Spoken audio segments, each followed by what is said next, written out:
Je suis ravie de te Bonjour. recevoir et merci pour le partage que tu t'apprêtes à nous faire sur ton retour d'expérience sur la formation Devenir catalyseur du changement durable. En tout premier lieu, pour les personnes qui nous écoutent, peux-tu te présenter, nous dire qui tu es, où tu habites et puis ce que tu fais? Ok, bonjour Anaïs. Alors, mon nom c'est enfin André pour les Français, hein. Donc, je vis entre la France et Madagascar. Je fais des allers-retours. J'ai plutôt exercé là les derniers temps à Madagascar. Et moi, j'ai été en fait euh, directrice qualité, sécurité, environnement, puis DRH, mais dans des grands groupes industriels. Et puis en 2020, j'ai décidé de passer consultante RSE et pour accompagner essentiellement des PME, donc dans leur transition environnementale et sociale. Alors, c'est pas un phénomène de mode pour moi, parce qu'en fait, voilà, j'ai toujours été intéressée par les problématiques environnementales et énergétiques dans mon adolescence, on va dire. Mais c'est qu'aujourd'hui, ça correspond plus à des grands sujets de société. Donc, il y a un focus dessus et il y a du boulot, quoi, dessus. Voilà. Ok, ça marche. Et du coup, quel public t'accompagne dans cette nouvelle, ouais, on va dire cette redirection Oui, alors orientée RSE? c'est davantage des PME, hein, de, de, de 100, entre 100 et après, ça peut être un peu plus gros, mais la moyenne, c'est 200, 250 personnes. Et aide à définir en fait les bonnes pratiques environnementales, les bonnes pratiques sociales qu'il faut intégrer dans leur stratégie. Donc, c'est plus de la réflexion, là, déjà, donc de leur faire une feuille de route assez claire. Et puis après, de les aider justement à l'appliquer de manière effective. Et là, c'est autre chose. C'est plus de la réflexion, c'est de la pratique. Et là, on rentre dans le cœur du sujet du changement. Ouais, justement, c'était quand t'es arrivé, quand on s'est rencontrés, enfin toi, t'as démarré la formation en septembre 2022 de mémoire. Mhm. Euh, et du coup, à ce moment-là, en tout cas, courant de l'été, je pense qu'on a dû se rencontrer avant que tu rejoignes la formation. Justement, t'en étais où dans tes réflexions, tes questionnements? Enfin, t'es arrivé avec quoi et c'est quoi en gros, à quoi tu te heurtais Alors, avant de franchement, démarrer la je formation? j'ai pas formulé le problème hein, quand je venais. J'étais plus en exploration, une intuition qui me manquait quelque chose dans ma manière d'accompagner. Après, tu m'as présenté la formation. Moi, j'étais plus en mode découverte. Et puis j'ai trouvé ça, on va dire, un peu rafraîchissant, on va dire. Mais c'était aussi, tu m'as donné une intuition qu'il y avait quelque chose à gratter derrière, mais j'avais rien formulé de manière très explicite, quoi. Hmm, Voilà, je suis ok, un peu lancée au feeling, si tu veux. ok. Parce que je me souviens d'une discussion où tu t'interrogeais sur, en me disant que tu avais beaucoup lu sur l'accompagnement au changement et tu t'interrogeais sur qu'est-ce que moi j'allais t'apporter de plus parce Voilà. que voilà, tu avais Mm. beaucoup lu et je me souviens de ce questionnement-là et t'avoir répondu, c'est une formation vivante en tout cas où on vient vraiment Mm. mettre en pratique et du coup on Ouais, dépasse la théorie effectivement. Ok. exactement. Euh, et du coup, est-ce que tu as eu des hésitations justement avant de te dire Banco, j'y vais? Ou comme tu dis, c'était l'intuition et tu t'es dit Non, c'est. c'était une intuition. En fait, moi, je fonctionne pas mal à l'intuition, hein. Ok. Quand j'ai une problématique pas trop formulée, que voilà, j'ai un peu pédalé dans la semoule, je vois pas trop où je vais, et puis je dis, bon, bah là, ça a l'air de matcher. Donc, allons-y, quoi, si j'ai les moyens de le faire. Donc, le temps et les moyens, je dis, OK, on y va alors. Et Ok. puis, voilà, la décision a été plus, pas coup de cœur, mais c'était une correspondance de pas mal de choses, quoi. Ok. Donc du coup, il y avait cette sensation qu'il te manquait quelque chose pour accompagner justement cette fameuse phase Mhm. de mise en application des recommandations environnementales que tu traces, enfin voilà, les feuilles de route que tu traces avec tes clients et voilà, tu as senti que c'était dans cette direction que tu allais trouver des solutions, si je Voilà, résume bien. exactement. Euh, ok, et du coup, tu as passé la formation, du coup, ça s'est arrêté fin décembre à peu près, c'est ça. Donc maintenant, Ouais, ça ouais, ouais. fait 3 mois, un peu plus de 3 mois Mhm. bah, voilà, que la formation est terminée. Et je me demandais bah, qu'est-ce que ça t'a apporté, en quoi ça t'a aidé. Est-ce que tu peux nous partager justement quelle transformation peut-être tu as pu voir dans ta pratique, des résultats, des ressentis? Oui, alors en fait, c'est tout au long de la formation que j'ai pu identifier en fait des lacunes. C'est au fur et à mesure qu'on avançait où j'ai découvert, ah tiens, ça, je ne comprenais pas, ça c'est peut-être pour ça que j'y arrive pas, ça je vais tester. Donc c'était un peu comme à chaque étape, une succession, allez, on va dire, de cadeaux, c'est-à-dire de nouvelles visions. Donc c'était des petites découvertes enfilées comme des perles, mais au final, ça fait un joli collier, quoi. En gros, si je pourrais dire.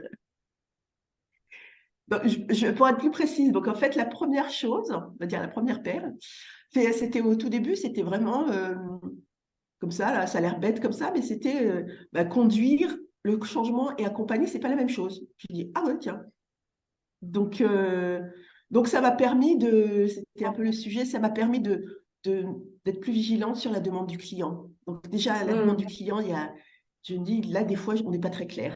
Donc après, il y a des frictions qui peuvent venir de là.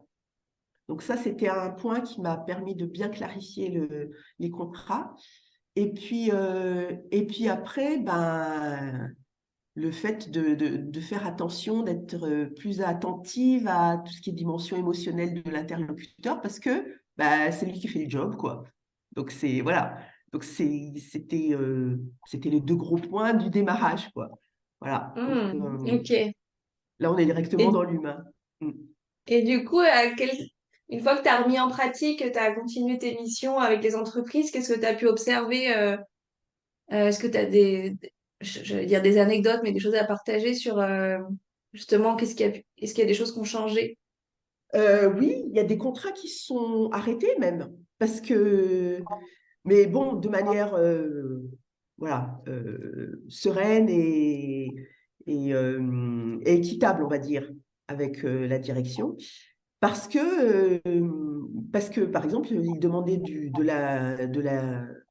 le directeur voulait de la conduite avec des résultats très précis et les personnes qui devaient être accompagnées, ben non, elles voulaient prendre le temps, elles voulaient de l'accompagnement, elles voulaient donc il fallait qu'ils règlent leur demande en fait. Donc ça avait créé de grosses tensions avec la personne que j'accompagnais parce que j'avais été beaucoup plus directive, on va dire. Et après, je dis, il faut que vous décidiez ce que vous souhaitez. Ça, il a dit, ben, on va faire une pause. Parce que lui-même, il a dit, bon, ben, finalement, je ne sais pas trop. Donc, Hmm. Ok. Du voilà, coup, ça ça c'est permet de recadrer la mission voilà. et du coup, ok. Est-ce que tu as d'autres exemples? Parce que je me souviens que tu nous racontais un exemple où, oui, tu avais lâché l'expertise pour être plus dans Oui, alors ça, l'accompagnement. Je sais pas si ça te... ouais, ça, c'est une des choses aussi, c'est de découvrir en fait la posture juste, comment on impacte. Et moi, je suis beaucoup dans l'expertise, donc la posture d'experte. Donc, ce qui fait qu'en face, il y a souvent des tensions parce que la personne, soit elle se sent peut-être pas très à l'aise ou complexée par rapport à quelque chose que je lui donne. Et finalement, bah, il faut que je développe plus la posture de facilitatrice. Donc, ça, c'est mes exercices que je dois continuer, développer. Et les tests que j'ai faits en facilitatrice, là, il faut vraiment à chaque fois que je prends sur moi. Mais c'est bien parce qu'effectivement, ça évite les tensions et puis ça évite les blocages. C'est un peu plus long, mais à partir du moment où on accepte des deux côtés le temps à passer, ça va, quoi.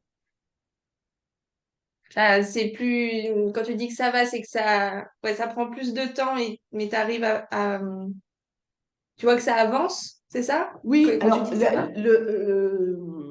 le problème, c'est enfin le problème, la situation, c'est que moi, je suis dans des contrats gérés dans le temps.